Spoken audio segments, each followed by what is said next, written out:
Okay, so 6.4 is where we're going to learn all the different types of operations that we can do with matrices, where we can add them, subtract them, multiply them, all kinds of stuff.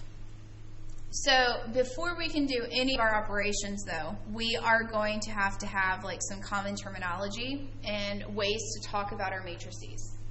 So one of the things that we talk about with a matrix is the order of the matrix.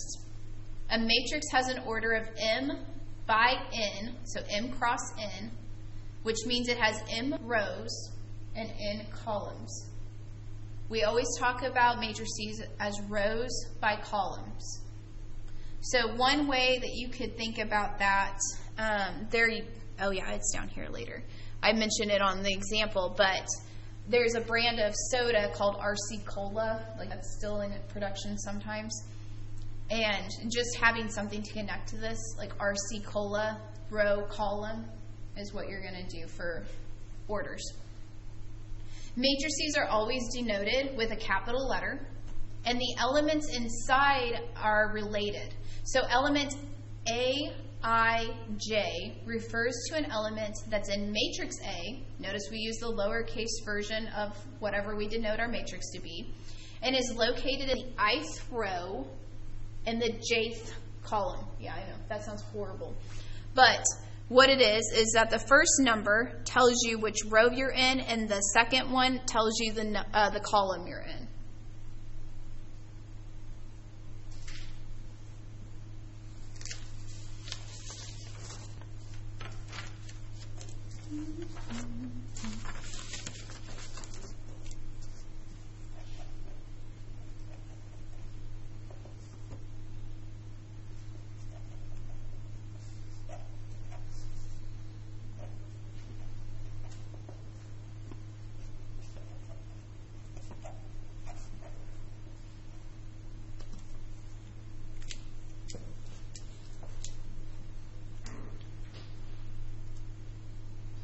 Don't ask me why it keeps changing colors. I have no idea. I guess we're just having a really psychedelic class today. Okay. So capital letter, lowercase letter tells you that it's inside of that matrix, and then the two little letters or numbers, or what they're actually going to be, will tell you the row and column where you can find that individual element. So the first set of problems that you will encounter will be just like that. They will give you a matrix, and then they will ask you some questions. So here we have matrix A, which is 3, 2, 0, -4, -5, -1/5. And they're asking us for the order of the matrix. We would say that this is a blank by blank matrix, where we think about it in terms of our rows by our columns. So what would be the order of this matrix? Okay, I've heard a 2 by 3 and a 3 by 2. It's a 2 by 3. We have 2 rows and 3 columns. This is a 2 by 3 matrix.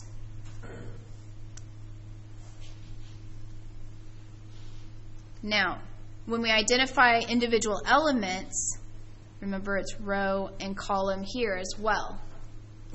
So if I'm looking for element A23, not A23, A23, what element is A23? Does everybody agree with that? Yeah, -1/5, because we're going to go down to the second row and we go over to the third column, and that puts us at -1/5. Somebody besides James, tell me what A12 is. A12 is 2. That's exactly right. First row, second column. Questions on that?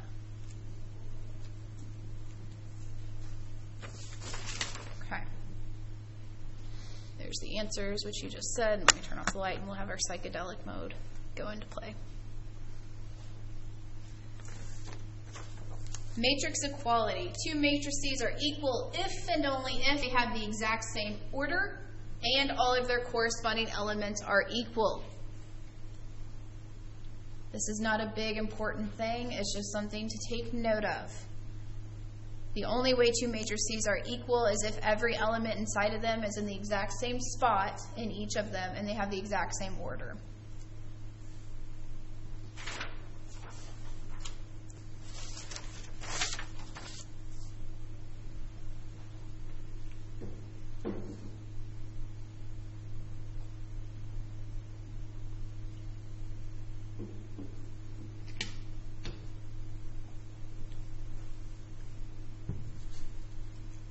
And our first operation that we're actually going to learn, or I guess first two operations, because they work together, is matrix addition and subtraction. These are not hard, because if you can add and subtract regular numbers, you can add and subtract matrices. The key here is they have to be of the same order. If you have matrices that are not the same order, you cannot add and subtract them. The way that I like to kind of correlate this is it's a lot like adding and subtracting fractions. When you add and subtract fractions, you have to have a common denominator. And if you don't have a common denominator, you can't add and subtract them. If they're not the same order, you can't add and subtract the matrices. So that's kind of how they have nothing in common. I'm not saying that fractions and matrices have a lot in common, but the way we think about how we're allowed to do certain operations, it is kind of similar. So the first thing you're always going to want to do whenever you approach a matrix addition and subtraction problem is you're going to want to check the order. Make sure they have the same order. Don't try and do a bunch of magic math to add and subtract things if they don't have the same order.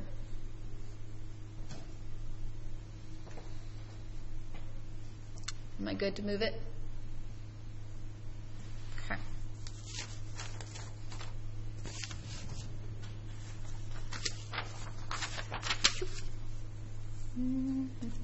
We have four matrices.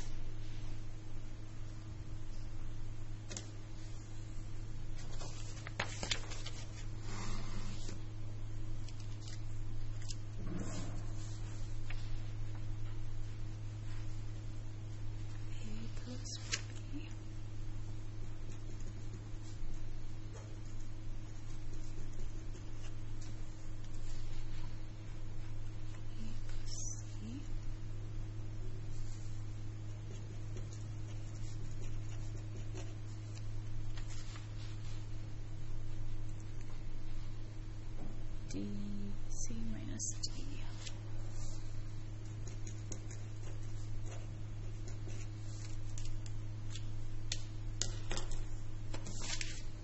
That's my blue pen.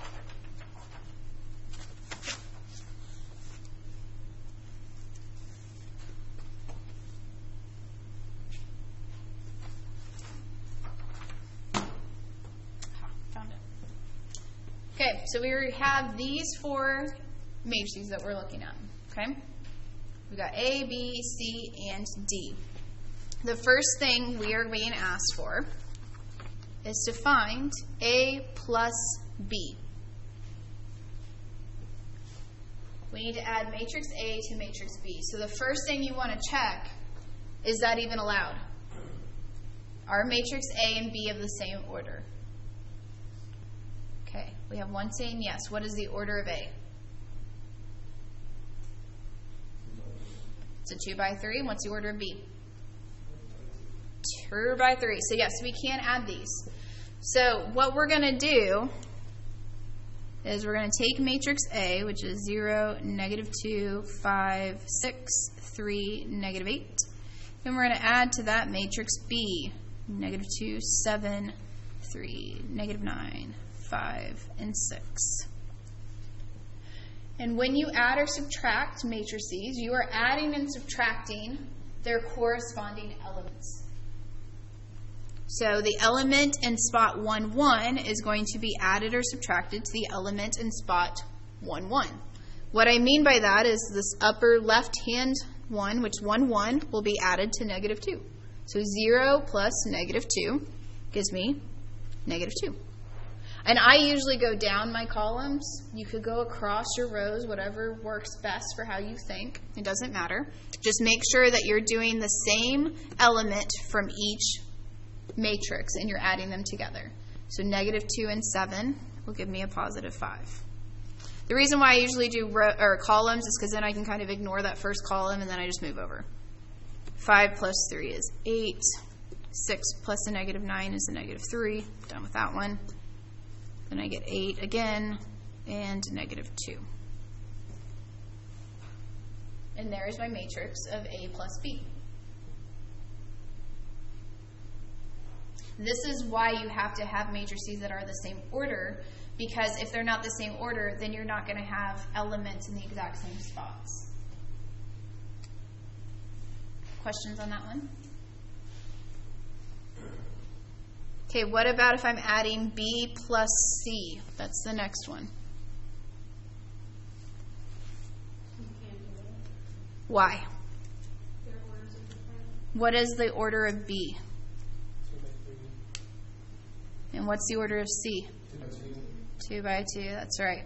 Whoops. So, yeah, you can't do it. And there'll be an option on there that you can select that you can't perform this operation. And that's exactly what you'd pick for that. So you cannot add. Theoretically, you also can't subtract them. So we can't. All right, and then our last one is C minus D. What is the order of C? 2 by 2. And what's D? 2 by 2. So we can do this. So I have C, which is -6, 2, 7, -3, minus D, which is -5, 0, 6, and -4. Now, you can do this just as it is, where we take -6 minus a -5. You can do it just like we did the addition. Or if you don't want to deal with the fact that you're going to have double negatives going on over here, you can distribute your negative into your D matrix and change it to an addition problem. So matrix C stays. I'm going to change it to addition, and then I'm distributing that negative into every element inside of D. So that I have a 5, 0, -6, and a +4. If that's more helpful to you, so you keep your negative straight, then do that. Distribute the negative and change it to addition. Because now we're just adding. -6 plus 5 is -1. 2 plus 0 is 2. 7 plus -6 is 1. -3 plus 4 is 1. I'm sorry. There you go.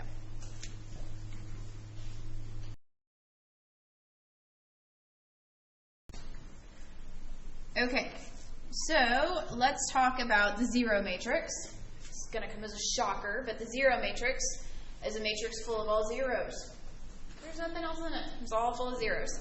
So it's known as the additive inverse because with regular numbers, the additive inverse is 0. Like you add 0 to a number, it doesn't change it. The same thing's true here. If you add the zero matrix to a matrix, it doesn't change anything. So it's not super interesting, but we need it to find our additive inverse because our additive inverse is like the negative of our matrix. Think about the number 2 for a minute. What is the additive inverse for 2? How do you get to 0 from 2? Yeah, -2, and vice versa. So that's all the additive inverse is going to do, is it's going to get you to 0. So the matrix that is the additive inverse is going to have the same order, but every element is negated or the opposite. So if inside of your matrix you have a positive number, then the additive inverse will have a negative in that spot. If it has a negative number, then it will have a positive number. So if you are asked to find the additive inverse, like find -A, if A equals this, then you can think about it as the fact that you're going to have A plus -A, and that's going to get you to the 0 matrix. So if you have matrix A is -5, 3, 2, and 6, you can think about what do I need to add to those numbers so that I get over here to the 0, 0, 0, 0 matrix. Like, what do you add to -5 to get you to 0? 5. -2, -3, -6. Super deep stuff, right? Yeah. Not really. But this matrix right here is our additive inverse, our -a. You will have to find it, so it is important-ish. Okay. I'm going to move this so that you can look at a bigger chunk of notes, because this is more interesting. You don't have to write all this stuff down, so please don't feel like you do. All this is it's telling you the different properties of the matrix addition. So these you've seen with regular numbers. If you were in Math 20 at some point, 1.10 is where we actually talk about 1.10? 99% sure it's 1.10, where we talk about the different properties of numbers. And we talk about commutative property, associative property, distributive property, and all these different properties. And they're nice, but you're never going to be asked on a test to tell me whether or not this is an additive identity property or the additive inverse property. Really what you need to do is you need to know how to use these. So just like with numbers, matrices work pretty much the same way. Matrix addition is commutative. That means the order does not change it. A plus B is the same thing as B plus A. That's the same thing with numbers. 2 plus 3 is the same thing as 3 plus 5. Associative property, that's where the order doesn't change, but your grouping does. Who you associate with changes. So in the first part, we would do A plus B first and then add C. But that's not going to change anything if we decided to add B plus C first and then add A. It doesn't change. It's exactly the same. The additive identity property states that there is a 0 matrix, and if you add the 0 matrix to a matrix, it does not change anything. A plus 0 is the same thing as 0 plus A, which equals A. And the additive inverse property states that all of your matrices do have an additive inverse. There's a matrix that will get them to that 0 matrix. So A plus -A is the same thing as -A plus A, which equals 0. So you can move stuff around when you're adding matrices. So it's nice. The next type of operation that we are going to actually do then with our matrices is called scalar multiplication. Scalar multiplication is where you take a constant times your matrix. And when you have a constant times your matrix, what you do is you take every element in your matrix times that constant. So you distribute that constant to every single element is really what's happening. That's why it says C times A, and then that IJ, remember, just tells you the row and column of the element that's in A, but they're all getting multiplied by that C. So, here's our two given matrices, and we're going to do a couple of different things with them. We're going to find -5 times B, and we're going to find 2A plus 3B.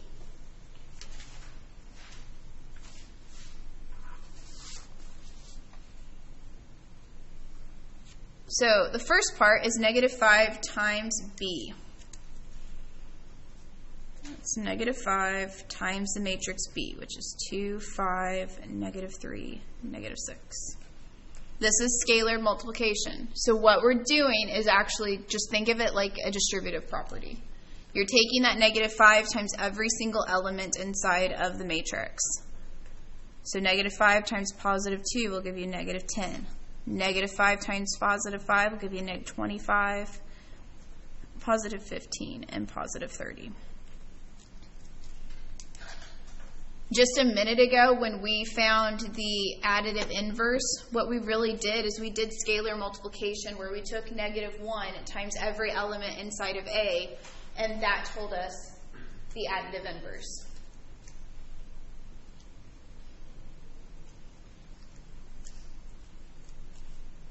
Now for 2A plus 3B, before you do the 2A or the 3B aspect, what do we need to know about A and B first? There's something that's specific before we're allowed to add matrices.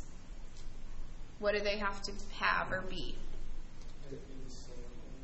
They have to be the same order. If they don't have the same order, we can't add them, so there's no reason to do the scalar multiplication in the beginning. Now, in this case, they're both 2 by 2 matrices, so we're okay to go. But you do want to check that first because you don't want to do all this scalar multiplication and then get there and be like, well, crap, I've got a 3 by 3 and a 2 by 2. Like, I can't add those anyways. So always check that first. But they're good, so we can go ahead and do our scalar multiplication. I'm going to have 2 times my A plus 3 times my B.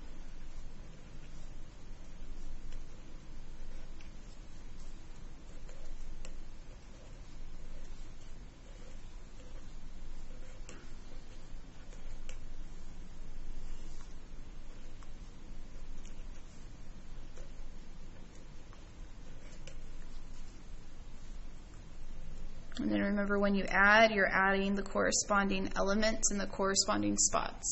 So it'll be -2 to +6, +6 to 15, and so on and so forth.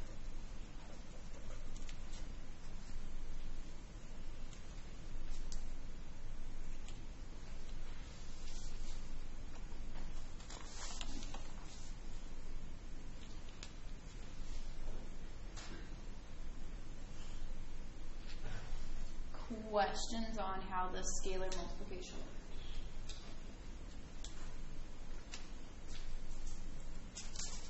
Okay.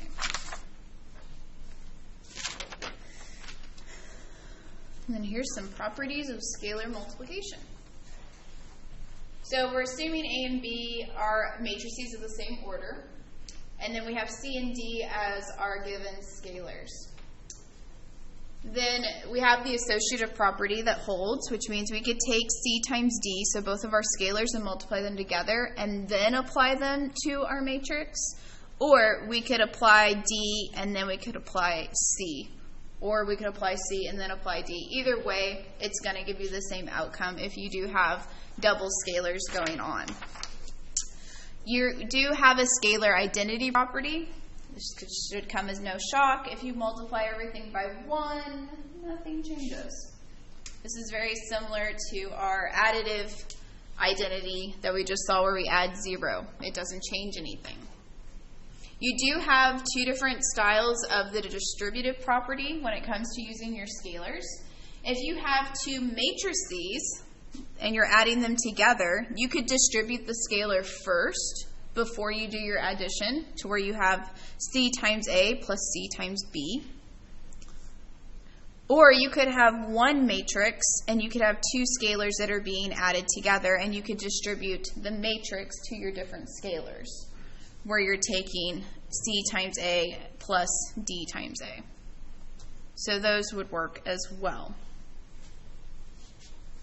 Every single one of the operations that we learn in this section will have a list of properties like this, where we have our associative or our identity or distributive or whatever, to show you that matrices really do play by a lot of the same rules that your regular numbers do that you've used your whole life.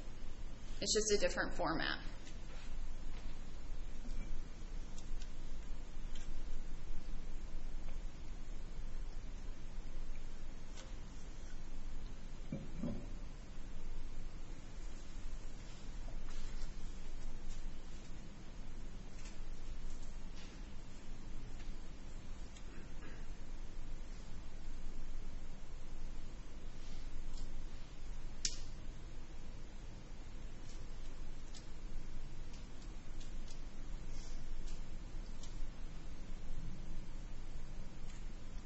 good to go? Okay. Flip. Oh, good. It's this one. So let's look at an equation of sorts when it comes to our matrices. We want to find out what our x matrix is, or solve for x, with 2x plus a equals b. Now, obviously, if we're solving for x, they're going to have to give us a and b because we can't have 3 unknowns and then expect us to find out what it is. So they do tell you what a is, and they do tell you what b is. Now, before we start plugging our matrices into this equation, what I strongly recommend doing is getting x by itself first. Don't do the matrices, just treat it like an algebraic equation where we're trying to get x alone and then apply the matrices afterwards, because it'll keep things in a lot tighter of a space and it keeps it a lot nicer where you're not trying to keep track of all these different matrices. So if I'm looking at the equation, let's treat it like an equation because it is. 2x plus a equals b, and I'm trying to solve for x. What would I do first? Yeah, I'm going to move the a over by subtracting it. So then I have 2x equals b minus a. Now what? I would divide by 2. Is there a different way? Because we really haven't learned about dividing with our matrices yet. You're correct. I mean, that's generally the way I think of it, but there's also another way of... Yeah, you can multiply by 1/2. That's the inverse method. It's where you take the constant out in front, or the coefficient, you flip it, and you multiply everything by it. And by doing that, that's your inverse method. So if I multiply absolutely everything by 1/2, then I have x equals 1/2 times b minus a. Now is when I would go ahead and substitute in my matrices, because now I have x completely isolated. Now all I have to do on the right-hand side is do the subtraction of matrices and then do a scalar multiplication. And that will tell me what x is. Now you would want to make sure that you can subtract, because just like with adding, they have to be the same order. They're both 2 by 2. So matrix B minus matrix A. Remember when we did subtraction, you can go ahead and distribute the negative into this matrix if you want and change it to multiplication, or you can just do that step by step as you are applying the subtraction. It's whatever you're most comfortable with.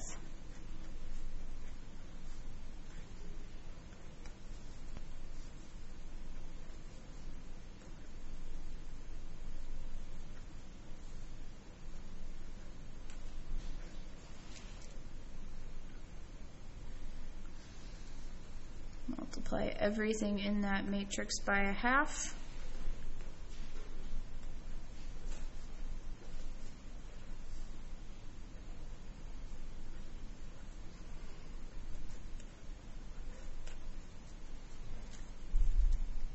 And we should get x equals -7/2, 9/2, 5, and -1/2.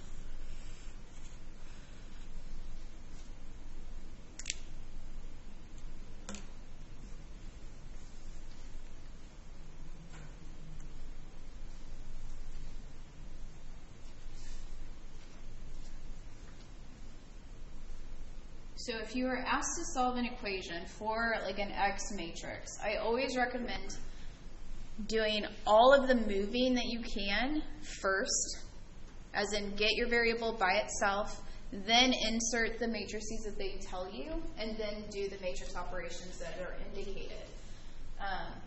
We could have stuck the matrices in there right there at the very beginning, but then every time we have to copy that matrix is another opportunity for us to make a mistake, to drop a negative, to flip-flop a number, something like that. So I keep it as letters as long as possible, and then insert my matrices, and then solve. Are there any questions? Okay, the next operation is kind of the big one, just so you know. We're going to start it with the simpler version first, and then we will apply the more general, complicated version after. But we're going to start talking about matrix multiplication. And we're going to start with 2 by 2 matrices because those are generally the easiest ones to work with. But matrix multiplication is known as row by column multiplication. You take the row of the first matrix times the column of the second matrix. And that will give you just spot 1, 1. And then you do it again for every other spot. So you're going to go across in your first matrix, and you're going to go down in your second matrix. And this takes a little bit of practice. And I think seeing it with these letters here in the general form looks really confusing. I'm going to show you how these kind of work out as a pattern. And I think that can be helpful. And then honestly, just doing them a couple of times is the best way to get it to stick.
Are you ready to see how this plays out?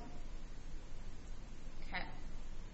If we are finding A times B, even if they give it to you up here where you have matrix A and matrix B, I strongly recommend writing them side by side.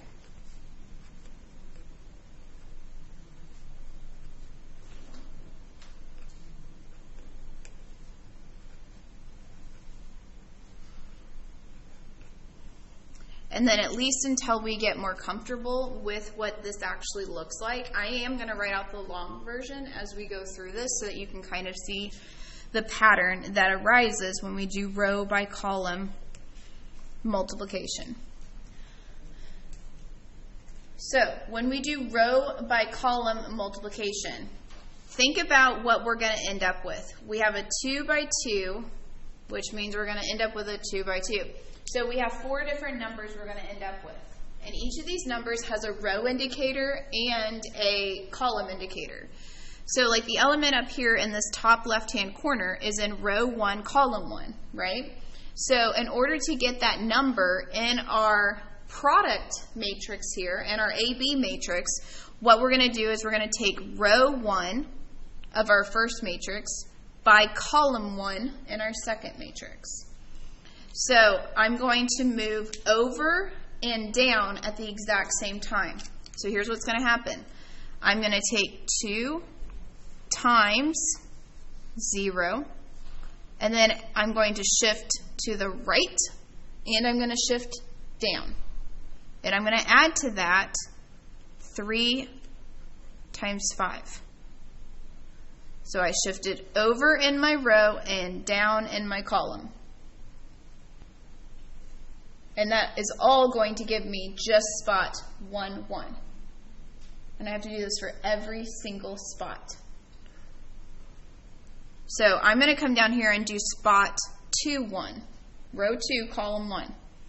So I'm going to do row 2 by column 1.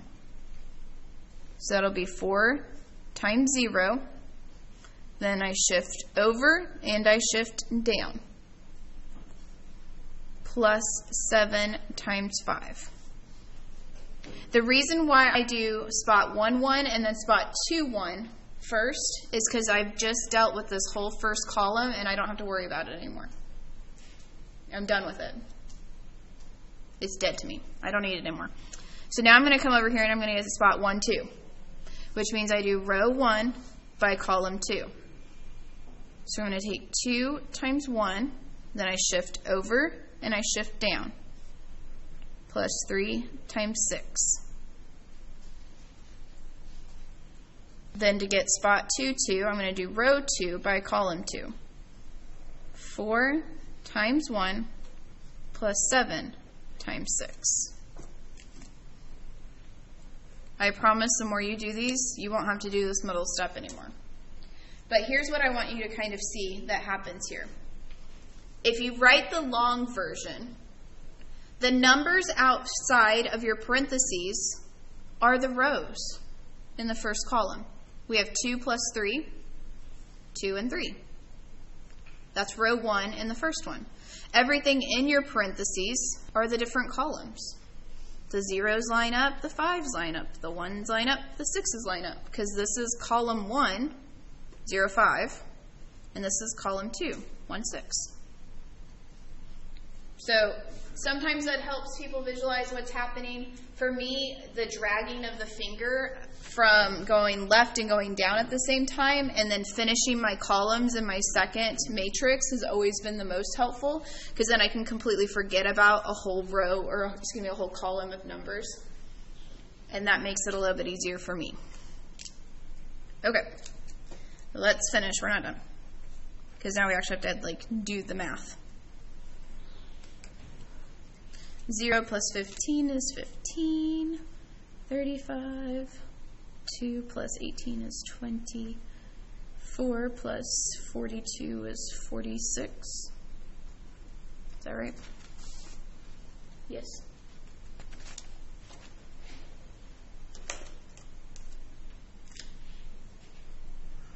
So going across the rows in your first matrix and down the columns in your second matrix. And while we start with 2 by 2 matrices, we are not limited to just 2 by 2 matrices. And actually, with multiplication with matrices, we're not actually limited to the same order even, which is nice. You might not think so, but it is.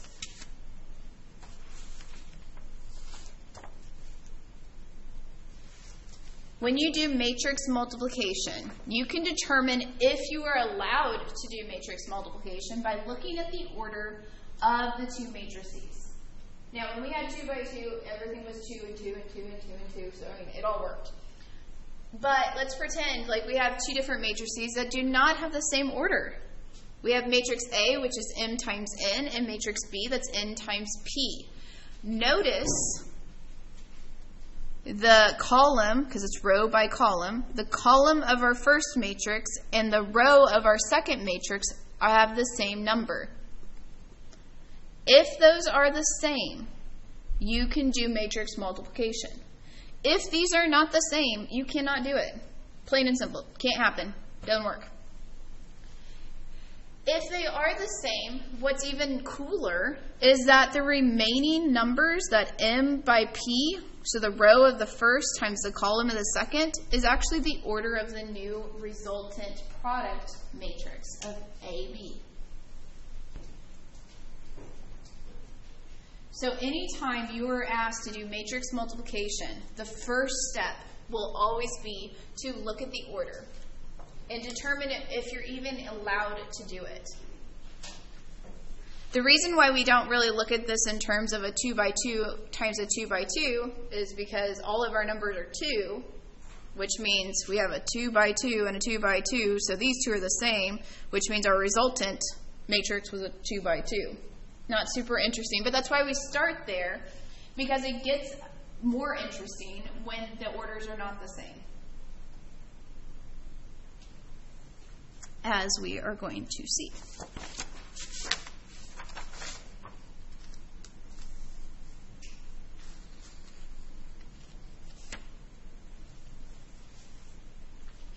our two matrices.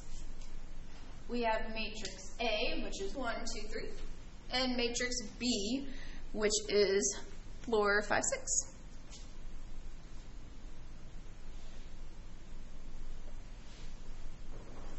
So the first thing that we are going to want to do is determine what is the order of matrix A.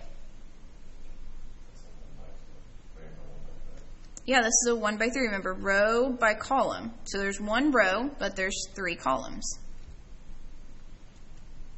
And what about B? What is the order of B? 3 by 1. Yeah, it's a 3 by 1. So obviously totally different looking matrices, totally different orders, but these two are the same. And since those are the same, we can do matrix multiplication of A times B. And our resultant matrix is going to be a 1 by 1 matrix. That looks like absolute value of X. It is not. It is a 1 by 1 matrix. That means we're going to have a matrix with one element in it. Not super exciting matrix, but we can do that. So we're going to take matrix A times matrix B. Matrix A is 1, 2, 3 times matrix B, which is 4, 5, 6. Remember, matrix multiplication is row by column. Well, we only have one row and we only have one column. That's why we're ending up with a 1 by 1 matrix.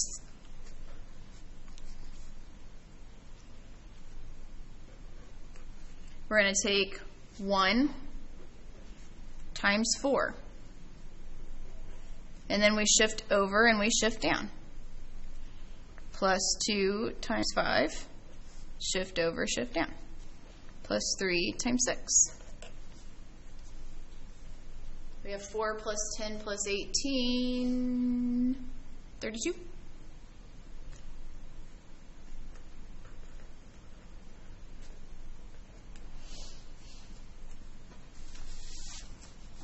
Yep, that's what I got the other time too. So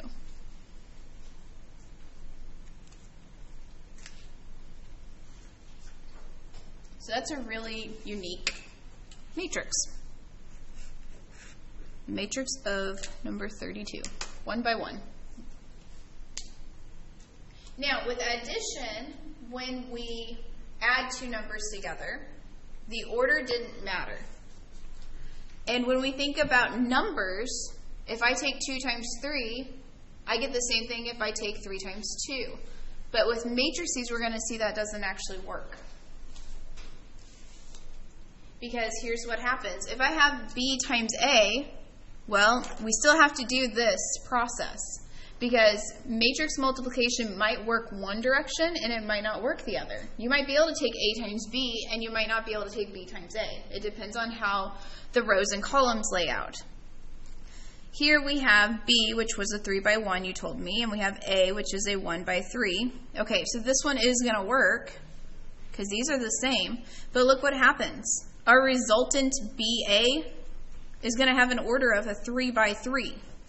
That's a much bigger, different matrix than the one we just got for A times B, which is a 1 by 1.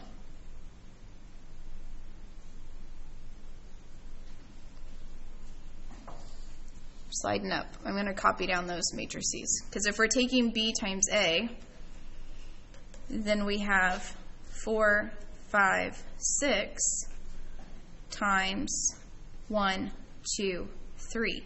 Whoops. I don't know why I just did that. Ignore this part.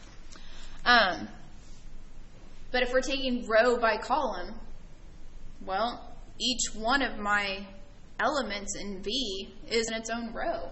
And each one of my elements in A is in its own column. So when I come over here, and I'm taking row 1 by column 1, to get this spot 1, 1, I'm taking 4 times 1, which is 4.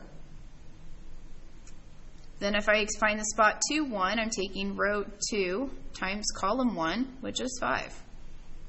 And row 3 by column 1, which is 6. So in this case, because there's not any additional rows or columns, I'm not actually having to add anything. like I did in my other ones. Because now if I'm going to spot 1, 2, I'm taking row 1 by column 2.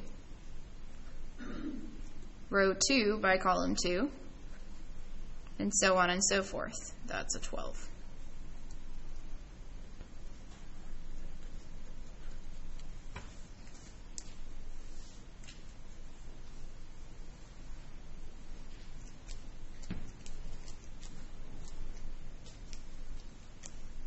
So obviously the order matters a ton in matrix multiplication because these two matrices do not look anything alike. A times B does not equal B times A.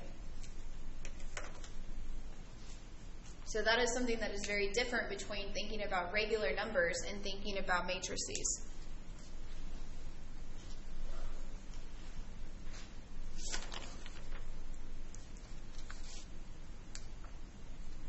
Questions? Let me move all this stuff aside. Here's your properties about matrix multiplication. Told you there would be one. So we have 3 different matrices, and we have a scalar, which is C. So we do have an associative property when it comes to our matrix multiplication, meaning that we can take A times B and then take C, or we can take B times C and then take A. It does not matter. 1, because they're all of the same order it specifies, but then 2, because we didn't change the order itself of any of these. Notice none of these properties state anything about being commutative. We had the commutative property earlier when it came to our addition. We don't have that here because we just showed that the commutative property doesn't hold. A times B is way different than B times A. But we can do other things. We can have our distributive property, which is written wrong. Gosh, that's wrong. This is supposed to be an A right here, to where I distributed my A, and I have A times B and A times C. So I will fix that. Here, what we're doing really is we're distributing our C. And then here is actually like our scalar multiplication property again, where either we can take A times B using matrix multiplication and then apply our scalar, or we can apply our scalar to our A and then do matrix multiplication. It's whichever one you prefer.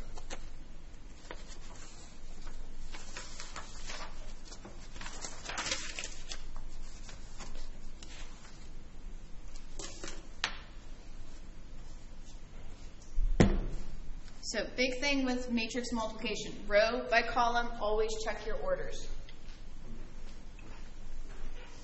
All right, last problem of this section.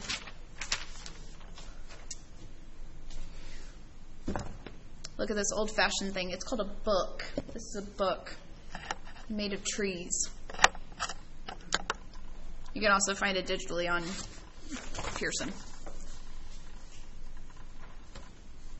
All right, we're doing example number 7, a bakery profit problem. This is on page 429, if you wanted to know the page number to reference it later. So here we have a bakery, and 2 of the items sold at Sweet Treats Bakery are gluten-free bagels and gluten-free donuts. Okay, so we got donuts and bagels. The following table lists the number of dozens of each product that are sold in the bakery's 3 stores in one single week. So this bakery's got a Main Street store, it's got an Avon Road store, and it's got a Dalton Avenue store. And it shows you that it sells this many bagels in dozens at each store, and this many donuts in dozens at each store. The baker's profit on 1 dozen bagels is $5, and its profit on 1 dozen donuts is $6. We're going to use matrices to find the total profit on these items at each store for a given week. And you're like, I don't know if I am. You are. Okay. The nice thing is that by giving us a lot of our information in a table, they're really putting it almost in a matrix form for us. Because what we have is here is our matrix of sales. Okay? We have sales, like the number of dozens of items, where we have 25 and 40, 30 and 35, 20 and 15. Now, outside of the table, we don't have a great reference as to the fact that this is the Main Street store, or the Avon Road store, or the bagels versus donuts. But a matrix is just an array, an organizational tool for data. That's all we've done. And we know the profit of these different items. The profit of our bagels is what?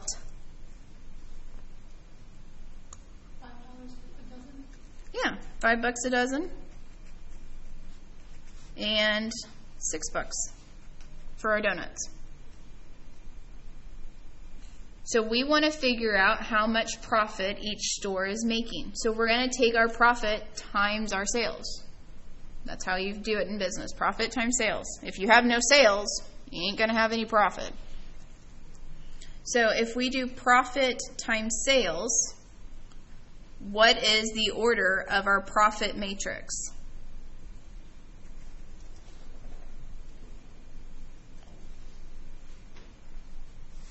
You can't see that. Nope. For our profit. 1 by 2. What is the order of our sales matrix? 2 by 3. So these have to be the same, which they are. That means our resultant matrix, our profit times sales, should be a 1 by 3. Which makes sense because what we're trying to find out is we're trying to find out the total profit from each store. Well, how many stores are there? There's 3. So we should have one row that has 3 different values in it that represent the different profits for the different stores. So we can see which store is the most profitable. So we're going to take P times F, our profit times our sales. So we're going to have 5 times 6, or not 5 times 6, excuse me. We have 5, 6. And then our sales are 25, 40, 30, 35, 20, 15.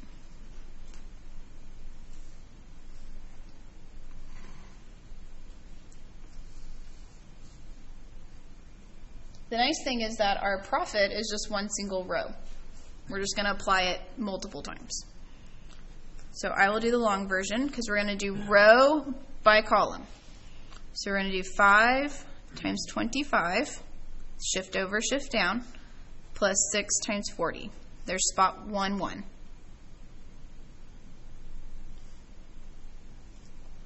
And we're going to get a 1 by 3, so I'm not sure why I made my matrix so fat.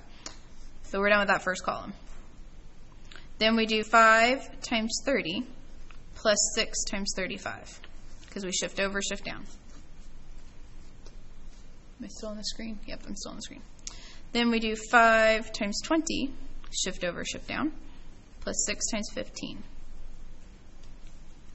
I'm not sure why I made such a big bracket on the left, but I did.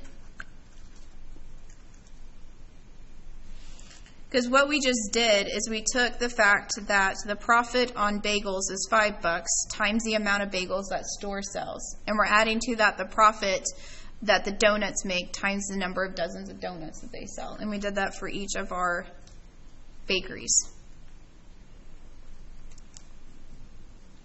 So 5 times 25 plus 6 times 40, 365.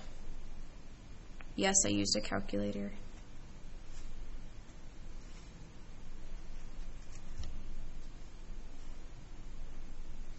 So what this tells me is that my Main Street bakery has a profit daily of $365 because it was in column 1. My Avon Street, and I'm going to call them all streets, profit is $360, and my Dalton Street profit was 190. So Dalton Street definitely doesn't do nearly as much business, so they're not making nearly as much profit.